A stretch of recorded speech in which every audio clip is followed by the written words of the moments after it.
Yep.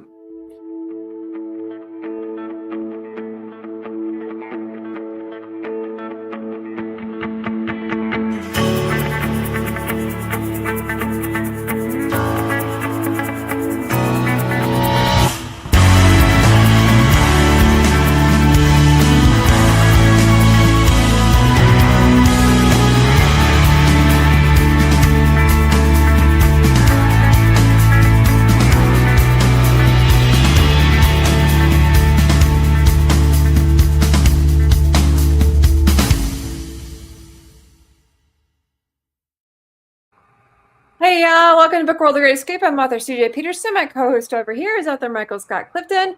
And today we have a special guest down below. We have Library Director Brandy Winn. Welcome, Brandy. Thank you so much for having me. Today we're going to be talking, before we get started though, we'll be talking about Lee-Bardwell Public Library and all their different programs, and what Brandy does something a little bit special for indie authors. But before we get there, this weekend we have Brazoria Comic-Con down in Lake Jackson, Texas. I will be there with Super Hubby. Check out the different guests. I know we're going to have multiple Power Rangers along with Babu.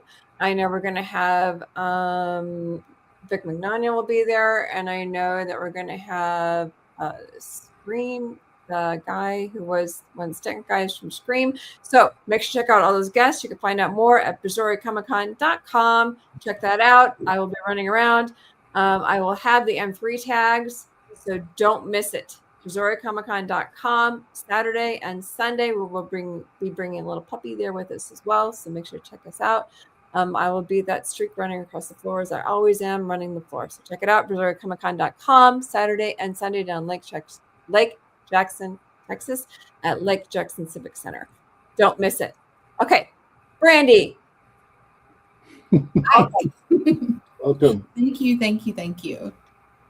So you do something special for indie authors. Let's start there, because I was excited when Mike was telling me about it. Okay, so when I was, talking earlier, I received a grant from the J. Frank Dobie Foundation last year, and the intention was to try to do some edification of our children's section. However, because I had a really good experience with an event that I had for a local artist, I realized that there were more artists in every way, shape, and form in the area than even I knew about. So my idea was, instead of doing what I was planning on doing, I would go to a conference and kind of talk to authors there and take the money that I was going to spend and buy books from authors who are local, who are from Texas, who are independent, anybody who, in my opinion, can write and have the courage to publish a book deserves for it to be sold to somebody. So I want people to understand that I get it so that people can read it, so they can make the decision whether or not they need to add it to their own collection. Okay, now I put a link into the comments. My comments aren't going into the YouTube today, but that one actually did go into YouTube, and it actually went into Facebook. So what is the link that I put in there? That is to the Venmo. That's the Venmo for our friends of the Lee-Bardwell Public Library. Okay. So that if they would want to donate to that, so that they can give me the go ahead to buy more books, which I'm actually planning on doing in June, then they're more than welcome to do that. Okay. And isn't that how you initially met Mike? By doing something when you... Right. Yes. Yeah. It was at the Texas Author and Reader Con in Irving last year. Yep. Very cool. And Brandy came by, and of course all the authors there were indie authors, most of them from the Texas area, probably 95% of them. And Brandy said, "Hey, I want to buy your books now. Music to your ears as an indie author, when you're at these events." And knowing that she was from the Gladewater Library there, it's just right down the road from Mount Pleasant, and it was wonderful seeing her do that. And she's going around. There was, of course, like I said, all the authors were in the Texas area from that region, and I thought, hey, this should make a good guest for Book World because A, she's a librarian, B, she's buying books, and C, they're from indie authors. And and in matter of fact, when we were talking about this before the podcast started, then you were saying that you have a raft of books there at the Gladewater Library that are from authors all over the area that you didn't even realize actually lived in and around Gladewater. I can say I can't off the top of my head remember exactly how many authors are represented in this collection, but I would say probably about 1,000 books. Oh, wow. Wow. So if I'm not buying at a conference, then I'm going to websites, I'm going to Amazon, I'm asking everyone, where do you want me to buy from? Because I want you to get the most money for your book. And, most of them have 19 novels. You're welcome to go to mine. I will absolutely do that. I'm just saying. I used to live in Texas, so I used to be local. I'll even try to find the ones that are like out of print. If I can find it, I'm going to get it. So have you had comments from readers who have read these books that you can share that would warm the cockles of the indie authors' hearts? So everyone that has actually checked out any of our books have been delighted. They've been excited. Our section isn't officially open yet. We're still building it out. I'm putting in panels. I mean, it's going to be a whole thing. We're officially opening it on March 14th with our Meet the Author event. Okay. But it is open, so people are able to check those books out. And I mean, we usually direct our patrons if they're, like, what do you suggest that we read? We direct them there first before they go off into the rest of the stacks to look for any other books from, a well-known author or someone, I'd rather have them look at a series from an independent author first before they go look for their James Patterson or CJ Box or, one of the ones that are really popular or well-known. So do you have like different days or something where you actually have the authors come in? So not yet. I do have a book club that meets every month, and I've been trying to get 2 independent authors to come in during the year. However, starting after this Meet the Author event in March, I'm actually going to open up 2 book clubs. One is going to be specifically independent authors, and it's going to, the genres are going to range from horror to romance to even nonfiction. Mm-hmm. And so we'll have a separate book club meeting that's going to be genre specific and independent author specific. Very cool. Oh, that's awesome. That's really cool. It is. Now, what other activities do you like to do at the library itself?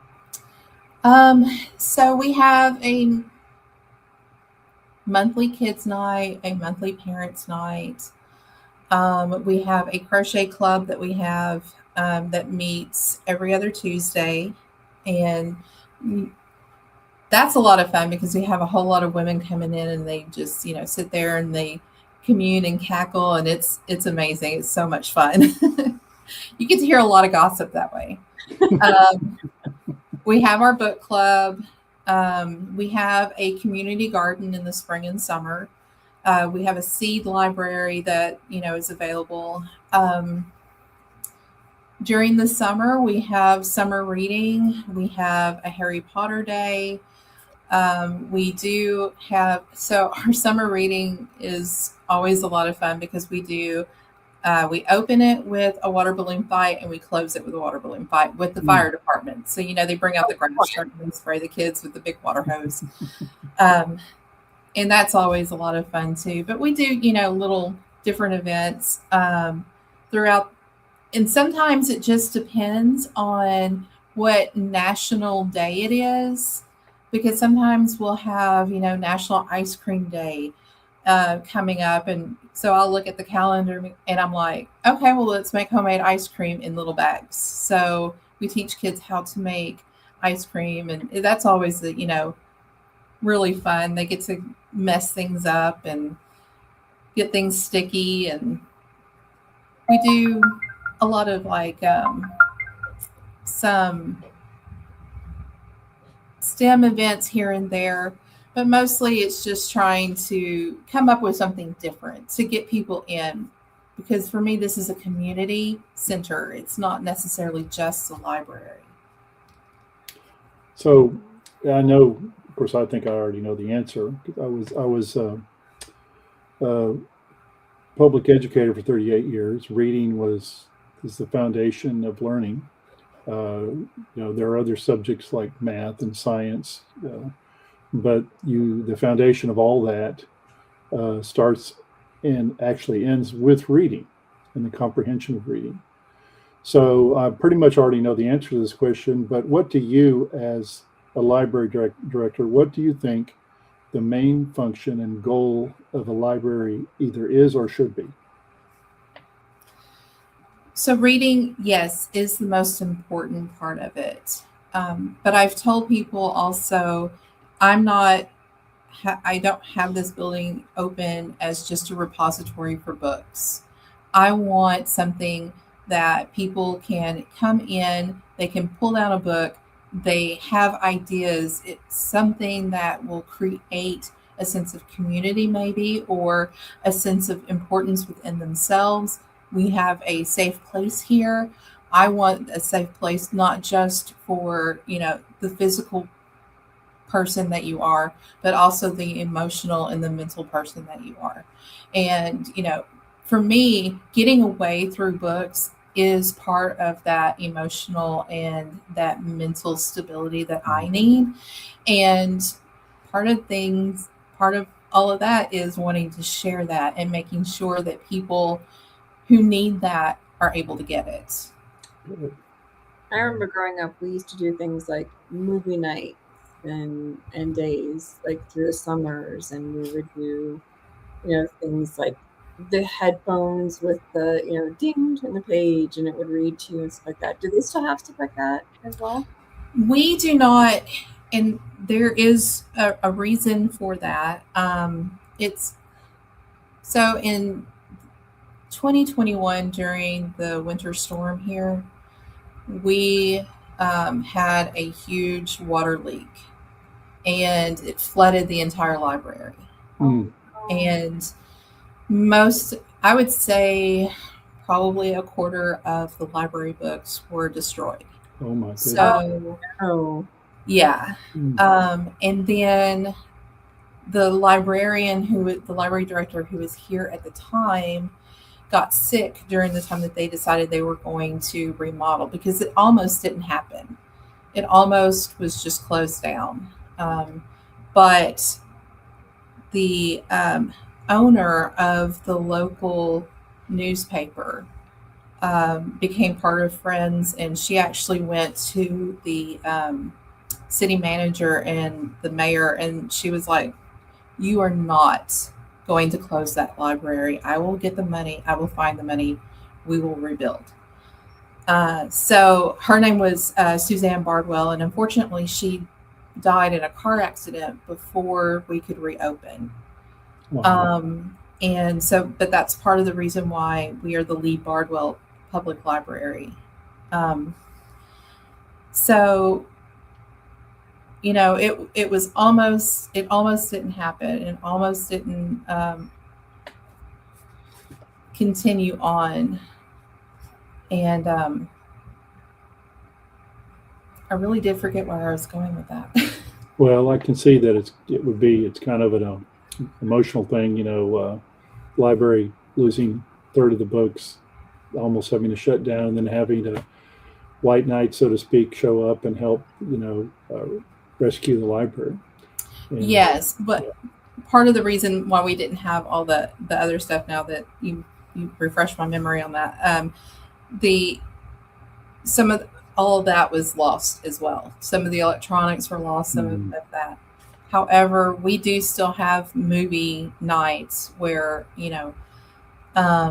if they want to come in, we have popcorn, we have, as much fun stuff as possible. They're able to bring blankets and pillows and things like that, especially during the summer. Right.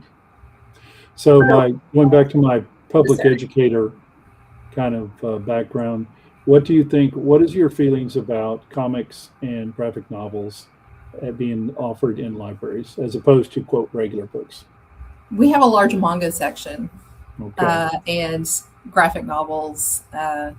Comic books, not so much, because they're harder to keep. We don't have magazines and newspapers and stuff like that. But, if it can be plastered on and made able to keep it together, then we've got it in our library.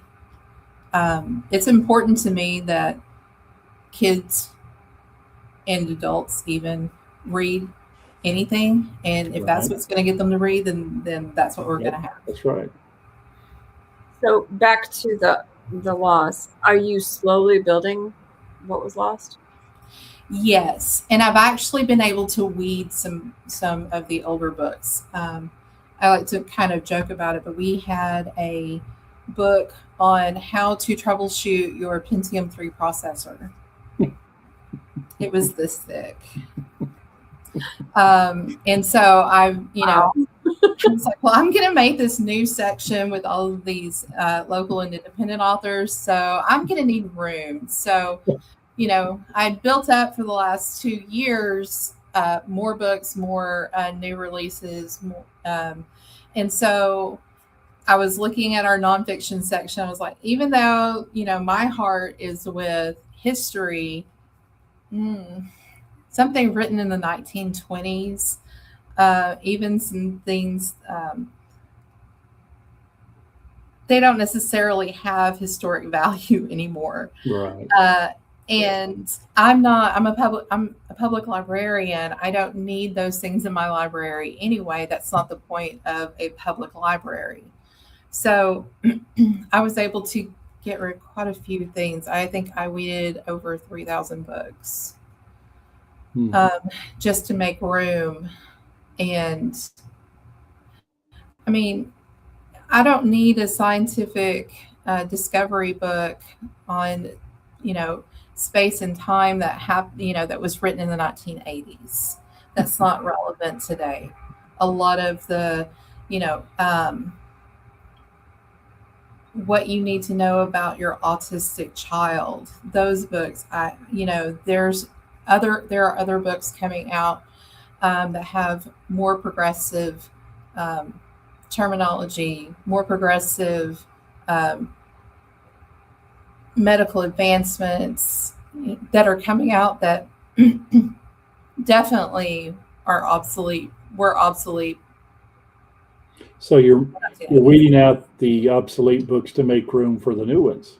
Yes. Which actually is time consuming, obviously, but it's actually considering the loss of books and what had happened in that flood, seems like to be a good thing, because you're actually replacing them with more books that are germane to the times in which we live in. Yes, which is something that they weren't able to do when they started putting everything back into the library. They had just enough to remodel. They didn't have enough to bring in more books. So if someone, because a good friend of mine, Helen Thompson, used to be the librarian here at the Mount Pleasant Public Library.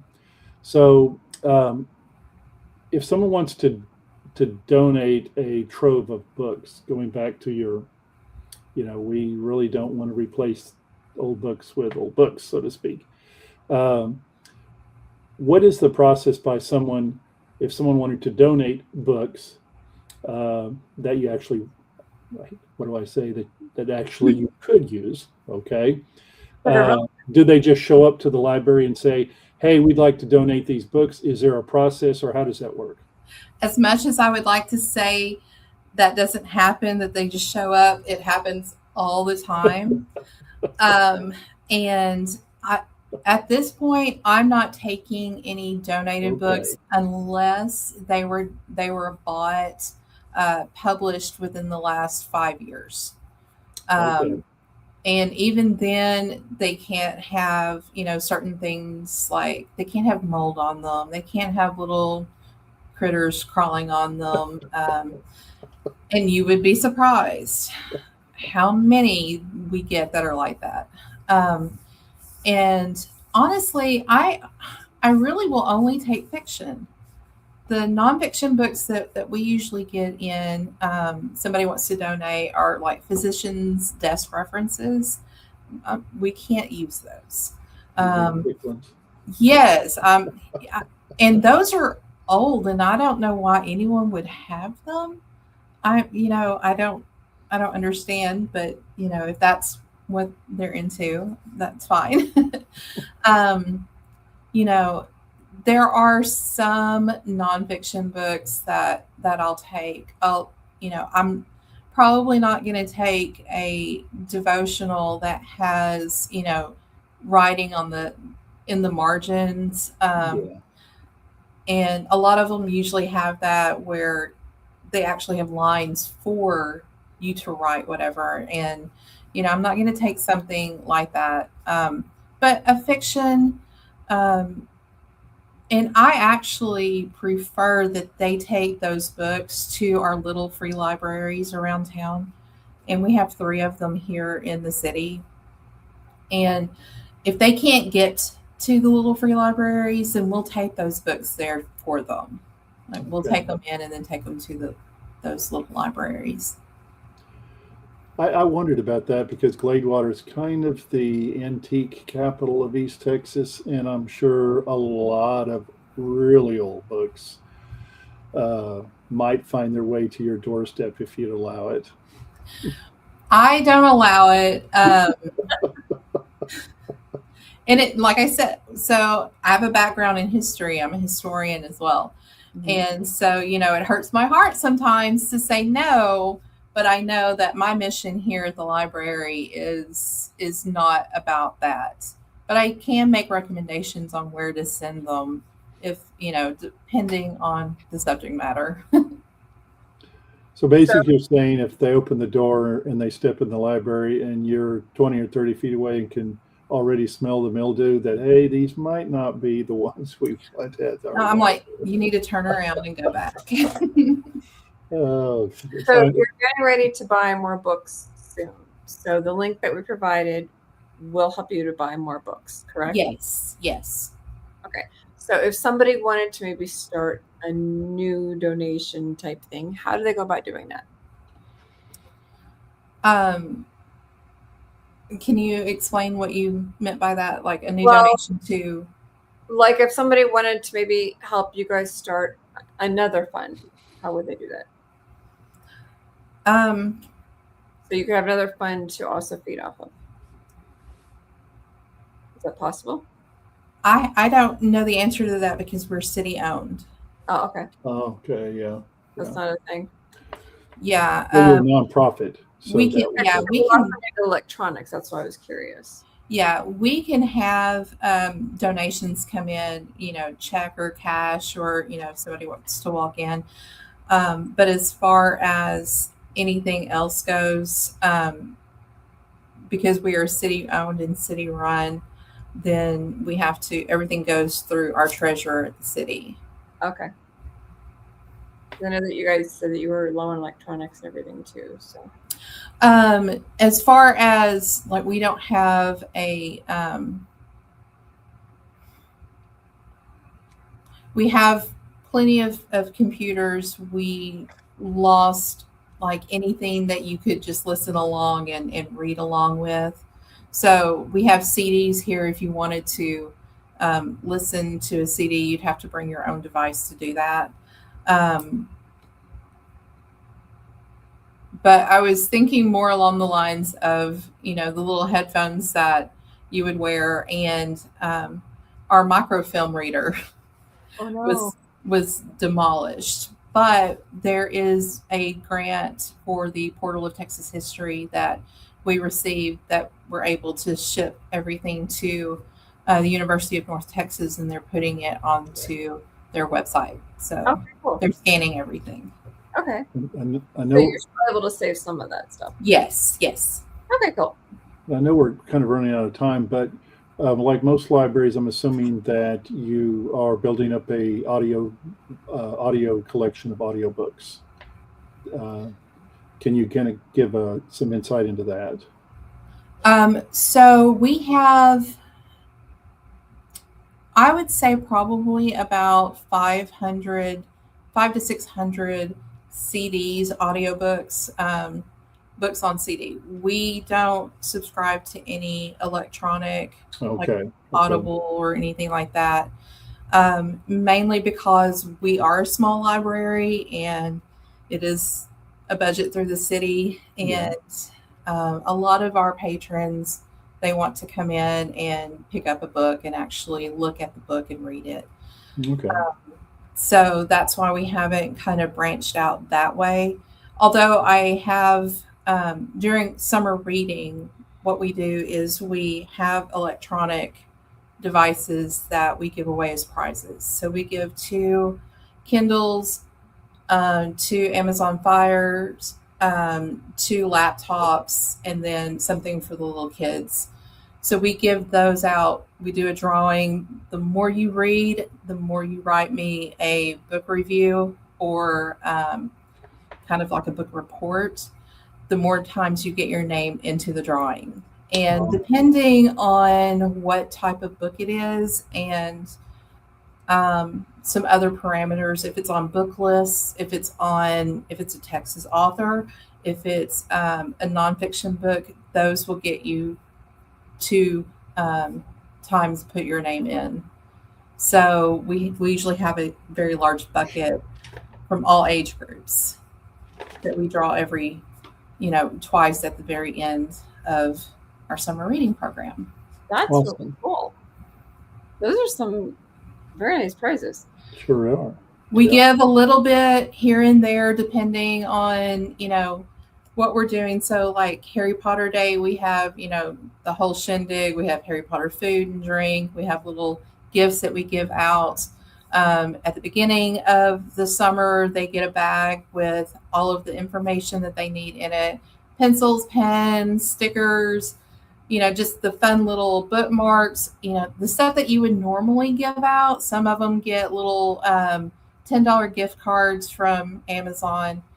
But for the most part, our big prizes, that's what we use to kind of get people to actually understand how important that we think reading is. Very cool. Well, Brandy, thank you so much for coming. We really enjoyed you. For those who are listening, you can head over to learn more about Lee-Bardwell Public Library on Facebook under LEEPUBLICLIBRARY. That's Lee Public Library on Facebook. You can find out more about them over there. Brandy, thank you so much. For those who want to help out, there is the link that I was able to actually get to work on our YouTubes. That is the only comment that actually worked on YouTube. It is also on the Facebook, so I was able to populate over there. Thank you guys for watching. Next week we'll have the amazing multi-award winning author Patty Wiseman, who does Christian romance. We'll be talking about that genre and find out more about her and her work next week. Same time, same sandbox. Catch you guys next week. Bye. See ya.